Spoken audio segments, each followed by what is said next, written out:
Yeah, you might be right. Yours is gonna get it. Okay, all right. Welcome to the Town of Waterboro Planning Board meeting for October 16th, 2024. Angela, can we start with roll call? Rick Madruga. Here. James Ferris. Here.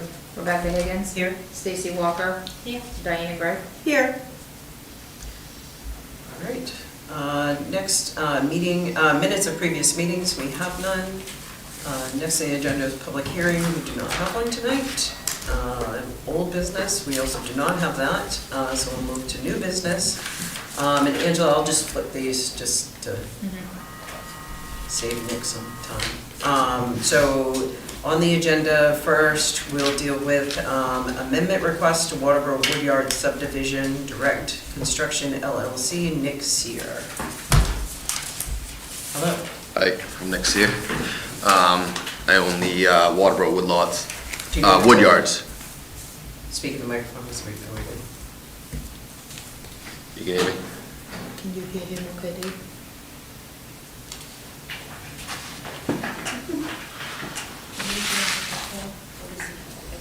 No, he's good. He's good, okay. All right, first thing I'd like to get into would be the, to try to get my, the underground power that was approved for the subdivision, to install overhead poles.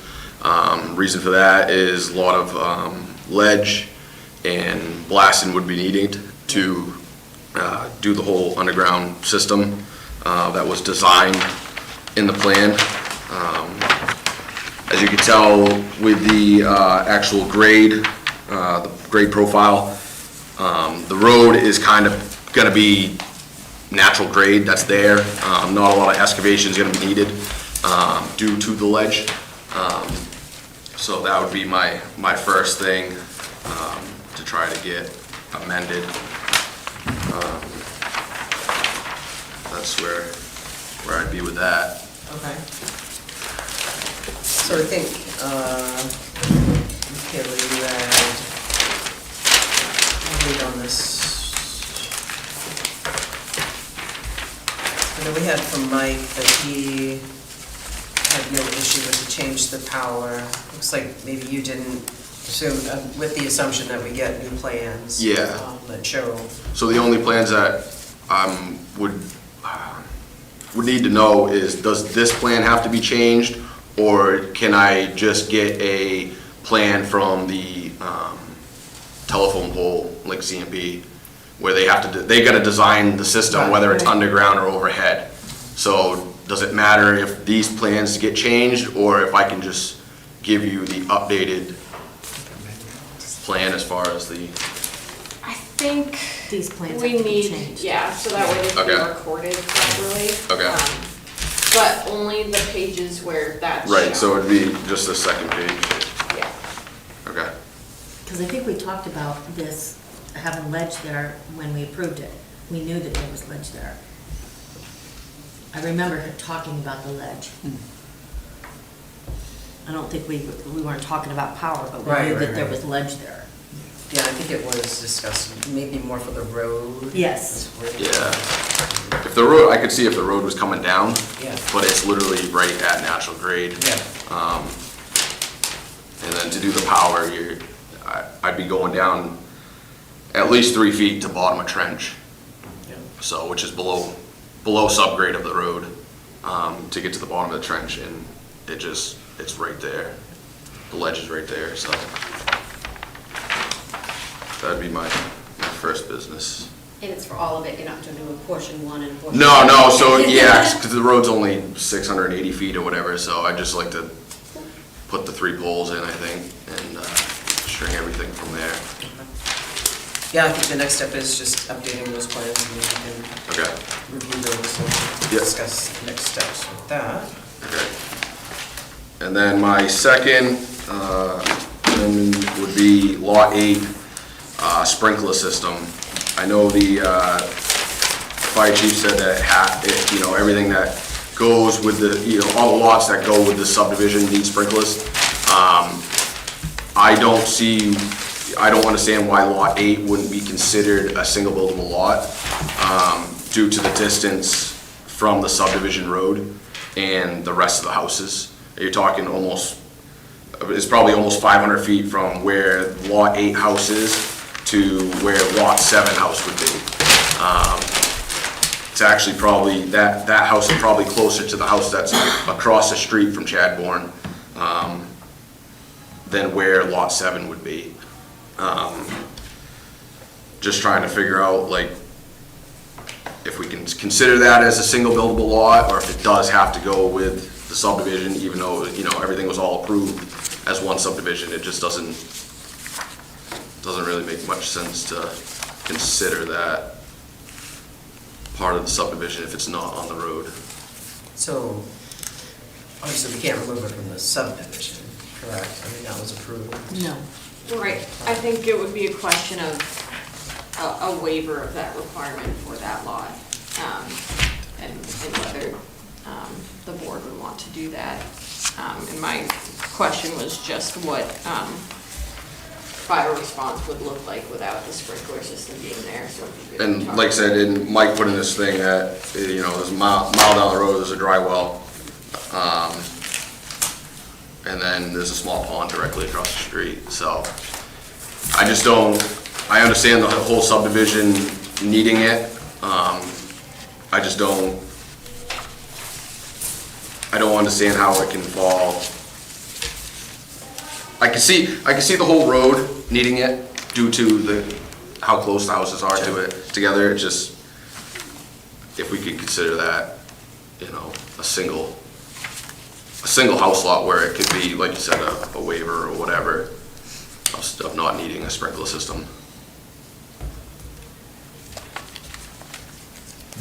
So- Mike is okay with it? Yeah, Mike's Yeah, gonna something say here, I'm trying to find it. So it's still part of the subdivision, we just might be looking for a waiver for this subdivision had it for the from- sprinkler for lot 8 due to these conditions. Yes, Yeah. yeah. It's not technically separating this off from the subdivision. No. anyway. No, I'm no. not sure we understood what. I'm still keeping it as all one. I just looking for a waiver so that way it doesn't need to be sprinklered. What is the cost for you? What is the impact on having the sprinkler system there versus not? It's probably $20,000 for a sprinkler system on that lot. On this lot? Yeah. Remember when they came to us and they said they had that weird lot? And Yeah, they didn't want to remove it from the subdivision, right. and we discussed that. Yeah, I'm not really sure why they drew it up like that. If it was me, I would've done it, I would've just broke it off as a single lot. That's what we thought at the beginning. Because then you wouldn't have to we were fall gonna do. under any of the rules and regulations for it, but.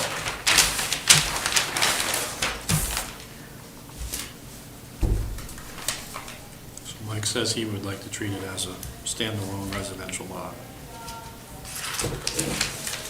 I think in relation to that requirement. Just to waive that. Right. But Right, not- right, in that regards, yeah, that's what this says right here. Yeah. This wasn't gonna be an HOA or anything, right? Dry hydrant. No. I don't think so.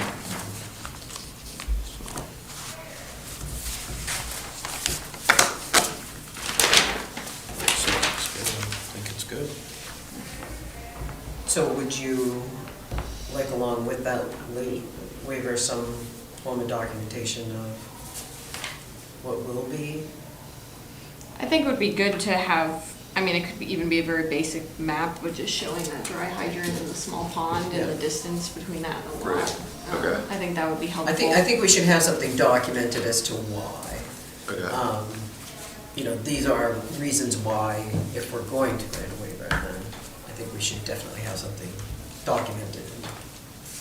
Yeah, providing those details about the distance Yeah. between that house and the house across the street versus that house and the rest of the subdivision. Yeah. As part of I think the revision application that you submitted, just having those details fleshed out would be good. And what was the reason this lot was so far away? There was a historic.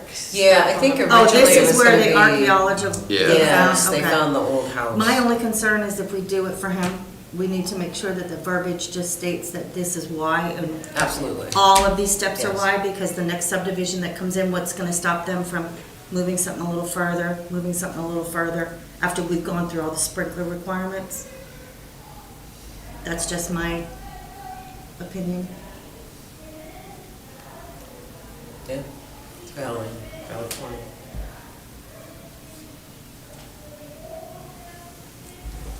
But I think it would have been, I think if they had been able to go with the original plan, it would have been closer and it would have been recorded. Yeah, I do too. Yeah. But I just want it, Oh, I no, want that on absolutely. record because Yeah. the next one that comes in, because we discussed this lot being out Yeah. further with, who was here? Was it Stephen Blake? Steve Blake. Steve It Blake. was, Yeah. okay. Yeah. The original. Yes, Right, because they had to change this because of what they found. correct, Right. yes, yes. Yep. Yeah, I think it was because of what they found, and then was there something else? Was there a water issue? I thought there was something else too that made it. A vernal pool, Yeah, I think it was. there was something- Somewhere. On lot one. that's across from it. This is just the archaeological sensitive area, you like that? Yeah, And the drainage easement. okay, Because technically this would have been lot 11. Yeah. right.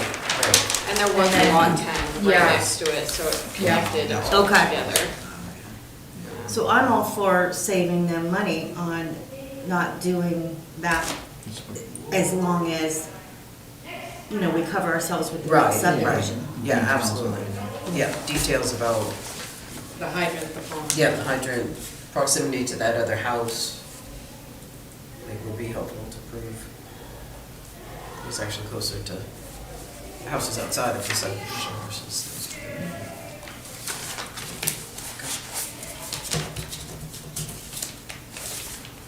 So, yeah, with the updated plans and that documentation, we can Okay, talk more about it.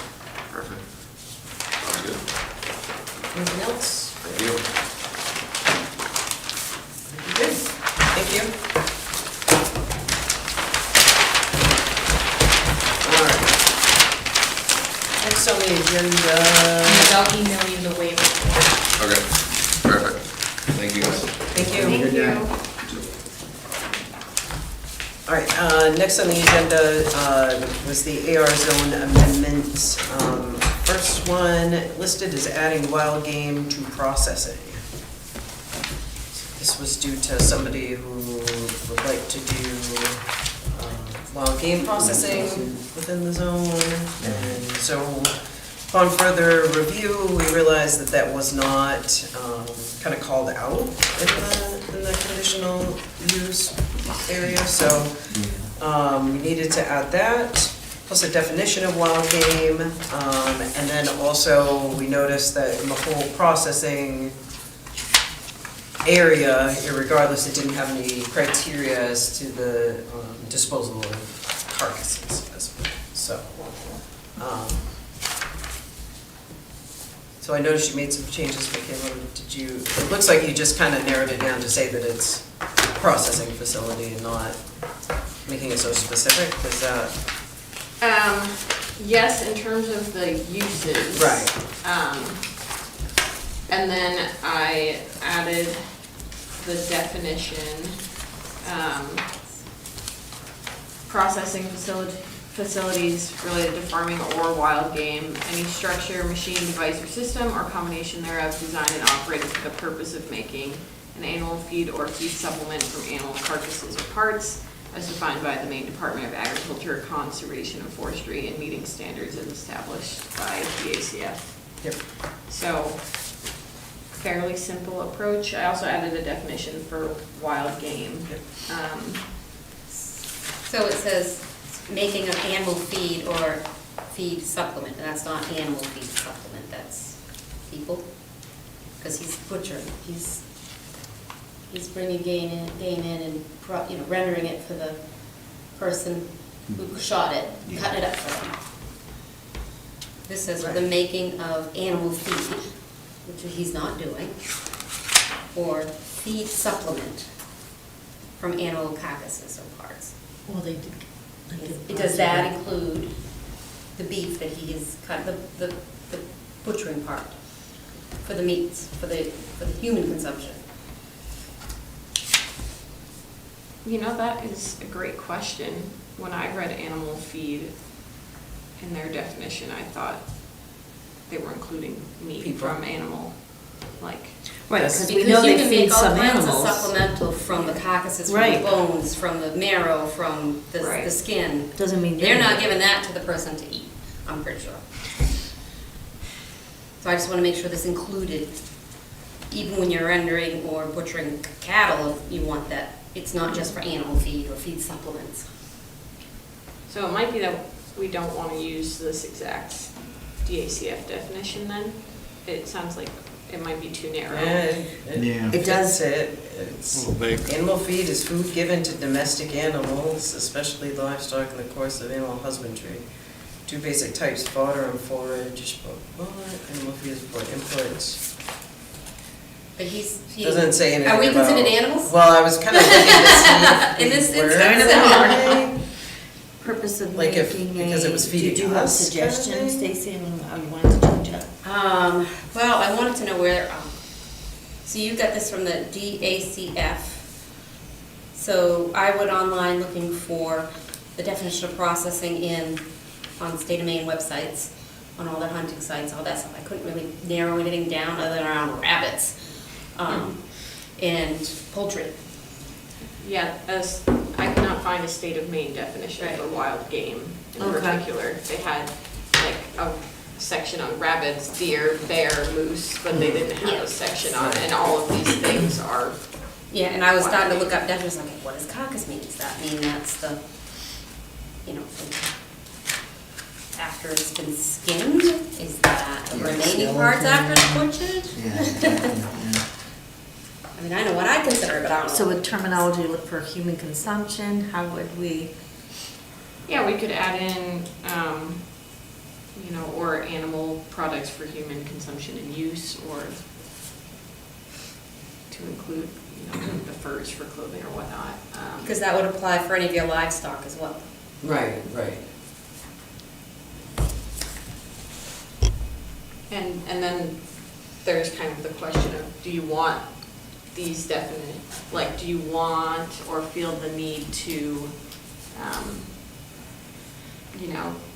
separate out some of these things so they're not just one definition and one policy, or are you comfortable with them all being included together?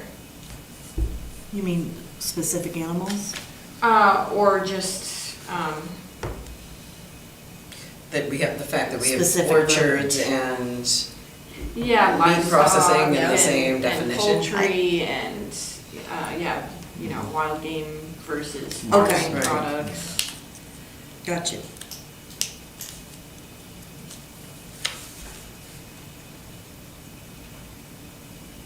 But if you think that they would be regulated similarly and that they'd all be a conditional use in the same zone and they'd all be permitted use. in the well, same- they'd have, you'd want to have the same parameters around them. You For wouldn't poultry and want. livestock. Well, if you're consuming things that are coming from the orchard, you'd want them to ensure that humans can consume it, that they're not fertilizing with something that would be harmful or something like that.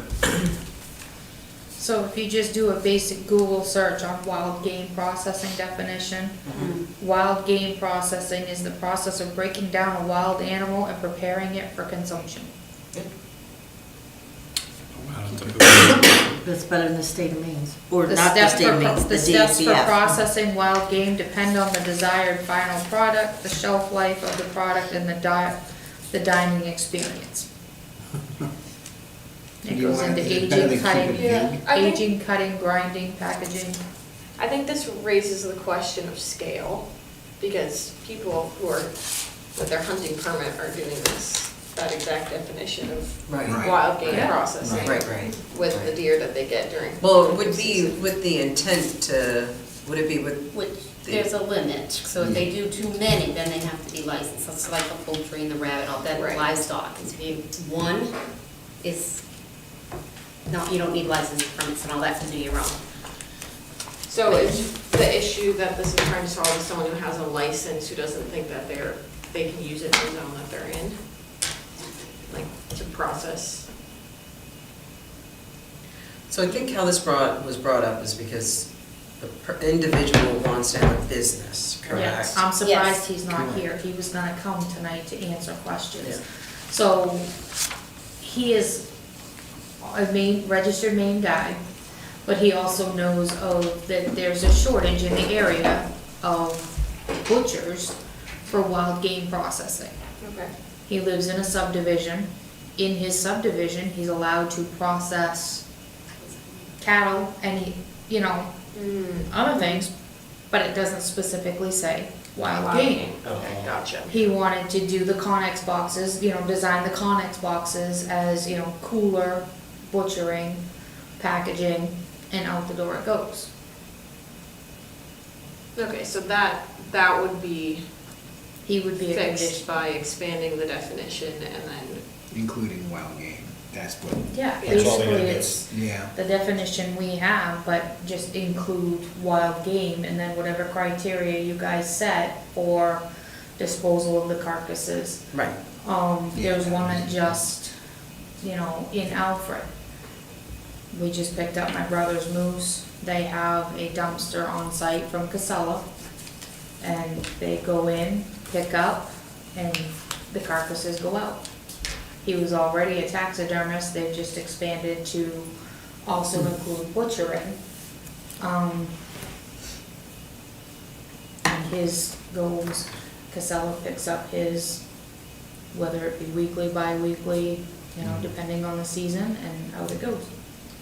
But I think you make a good point, Stacy, in the fact that we don't want this to apply to just anybody who's trying to cut up their own deer in Yeah, their house. I You know shoot what my deer and Yeah, yeah. I'll skin it now. But there's gotta be some form of criteria that triggers this, whether Right. it's that you're doing it as a business, I mean, could we define it as that? Well, it all goes back to that, so that makes Yeah, sense. yeah, I mean, I think we should have that in there so that, I know that I've seen a bunch of people get together on a weekend and do 10 deer Yeah, on, on a any party. given day, so, I don't wanna have it all of a sudden that becomes a conditional use. So I think we need to determine that it's as a business or something like that.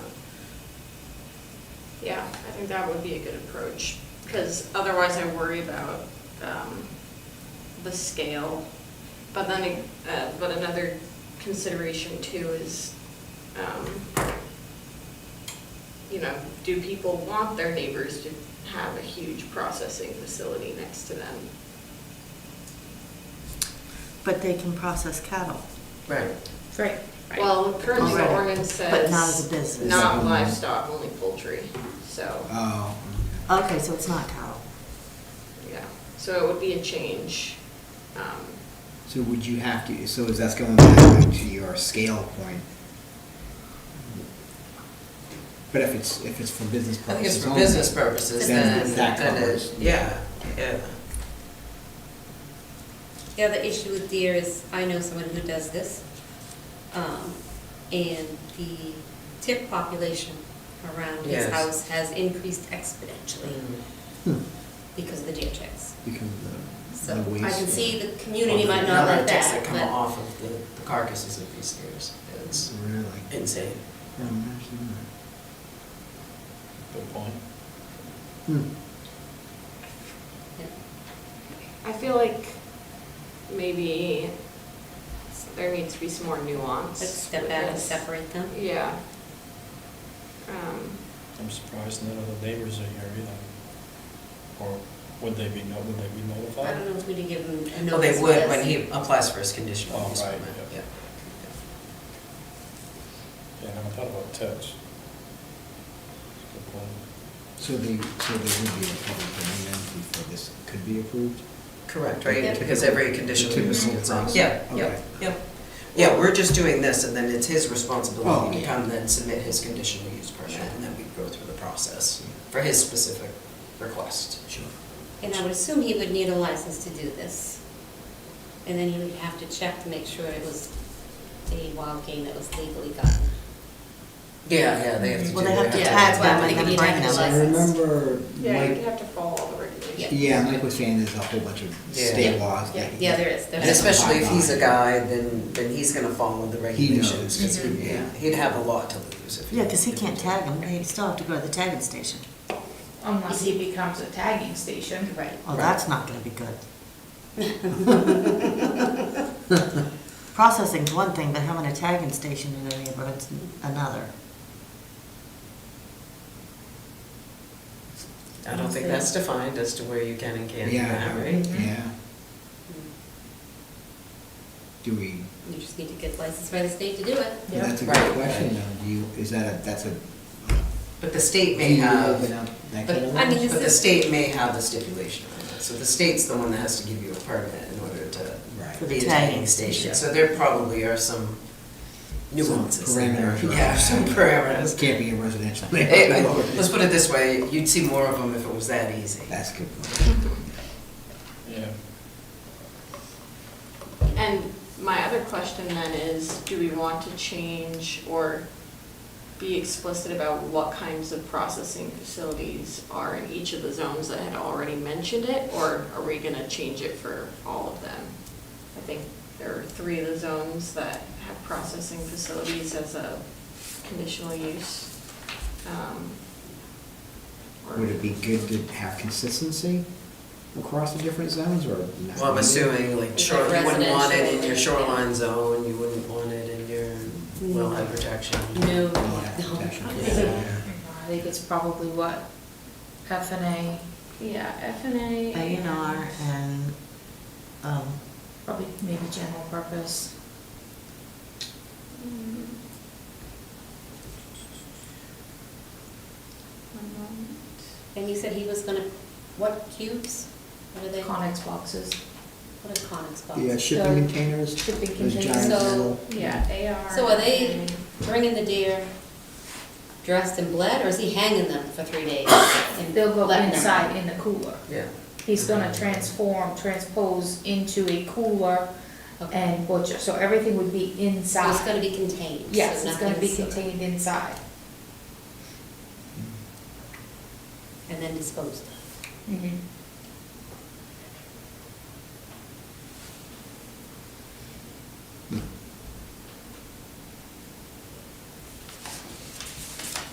So we could just kind of fix the processing facilities definition to Include one. include the food from animals Yeah. for human consumption.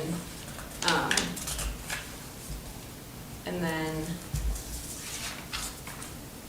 because the definition requires following state standards, kind of leave it at that, as Yeah. long as we fix the uses elsewhere. Yeah, and I think we should add something about for business or. Yeah, for business Yeah, purposes.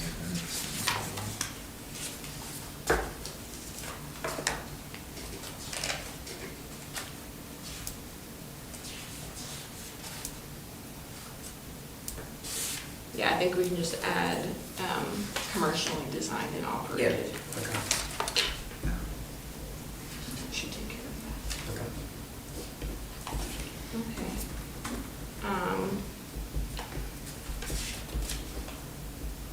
And the wild game definition, does that read well to you guys? Or do you want any changes to that? I didn't see any problem with that. I don't either. That's good for me. Yeah, I think that one's, I'm good with that one. So I think if we can just revise the definition here, I think we'll review that. Processing facilities. Yeah. Okay. We can do that. All right. Easy. All right, and the next one was the nutrient management plan. So this was the result of how it was written before made it sound like we needed to have a copy. In reality, we came to a good plan of just needing it on file. So Yeah, you guys have seen the changes for the performance standards for that section last time. I just put Yeah. it nicely in there, and then added a nutrient management plan definition.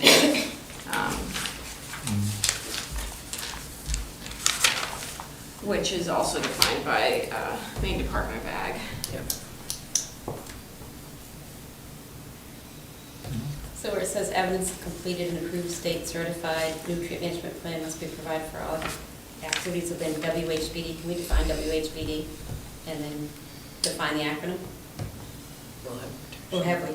We'll have protection. Well, I know, but is it defined, is that acronym defined Anywhere in the? Yeah, It should be, because I Let's make just sure pulled it a is. page out of the, That makes There's a sense. section where they yeah, are.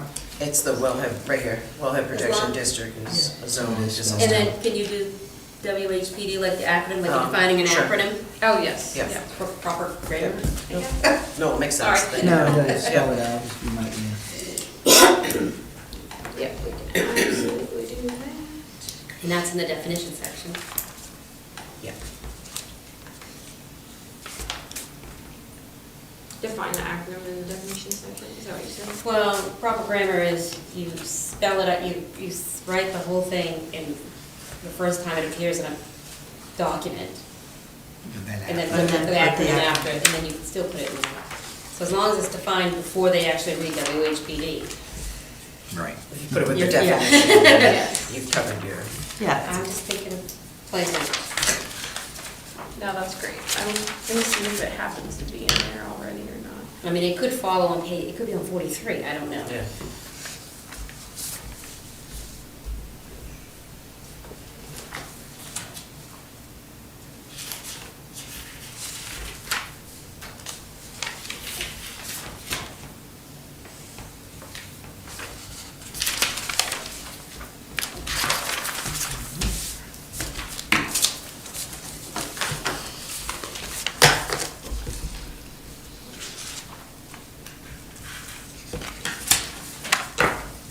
It does. In the section title, it says Wellhead Oh, it does, Protection District of thank you. WHPD. Yeah. Thank you for checking. You're welcome. Oh, that's good.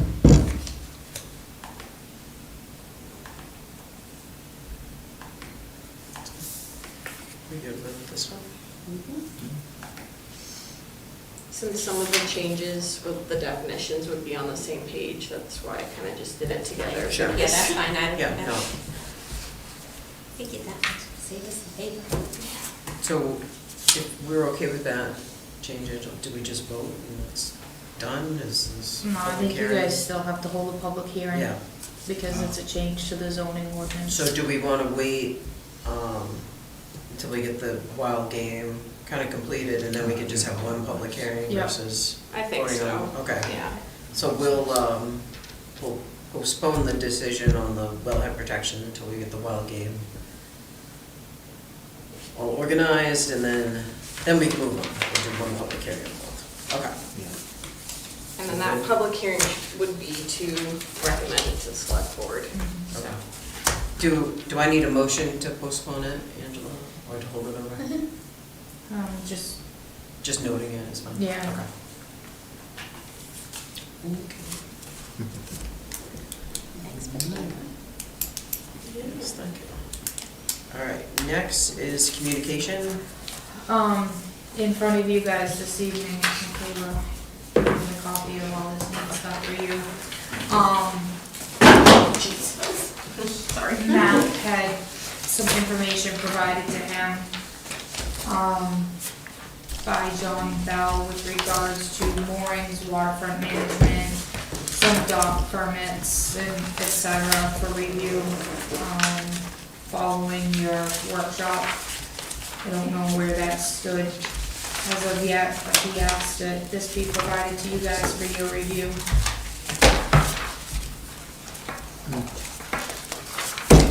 Yeah, I think we were waiting on more information. Yep, Rick, Mike had said that you were gonna work on trying to figure out a daily average of boats.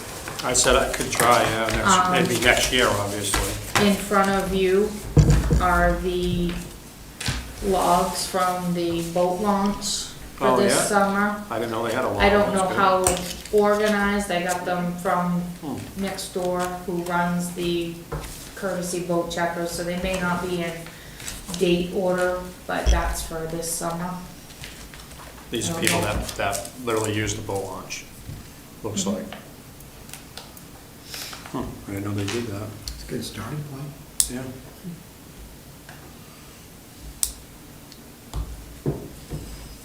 Alright, we'll add this to the, What are the hours that's manned? Is that noted on there? What's that? The hours?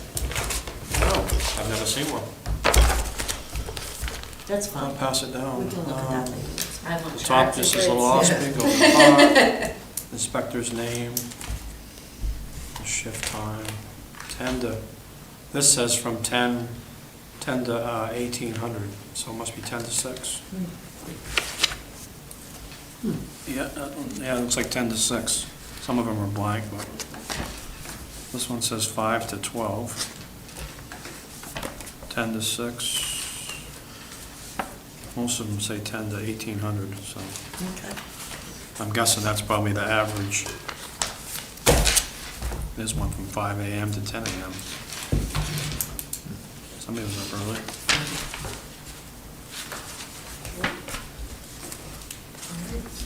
Does vary, some of them say 12 to 6.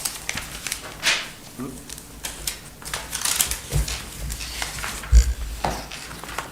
alright, so next miscellaneous.